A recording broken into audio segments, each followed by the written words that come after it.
Hi guys, today we're making an easy, super delicious baked chickpea zucchini curry. You guys know how I love to convert my curry recipes into baked casserole dishes that reduces your active time in the kitchen.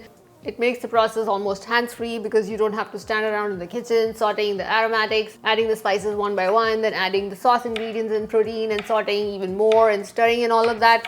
You just add everything to the baking dish and the oven takes care of the rest. Most of these recipes are usually just 2 steps. Add the aromatics and proteins or longer cooking veggies, add the spices and bake. Then take the baking dish from the oven, add the sauce ingredients and more flavors, mix in and bake again, and that is it. And you get this amazing roasted and caramelized flavor in the curry. Let's make this delicious chickpea zucchini curry. In a casserole dish, add a little bit of oil, add the sliced onion and the zucchini.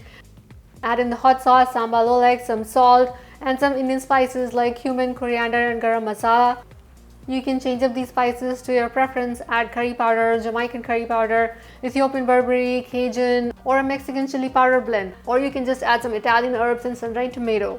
Then mix all of these in and bake until the onion and zucchini are nicely roasted.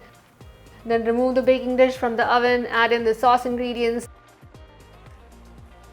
chickpeas, spinach, some salt. You can use other proteins here as well, like white beans or lentils or cube tofu, or you can use some vegan chicken substitutes. Mix all of that in and put it back to bake again. Once the sauce is boiling evenly, remove the dish from the oven. Garnish with some cilantro, lime juice, and serve with some naan, flatbread, sourdough, garlic bread, rice or quinoa, or over baked potato or mashed potatoes, or serve it however you like. Do try my other baked curry recipes as well, like my lentil curry casserole, my butter tofu curry casserole, my madras tofu curry casserole, and my baked chickpea spinach curry. That's my chana saag casserole. If you try any of these recipes, do let me know in the comments how you like them. Also, don't forget to review them on the blog.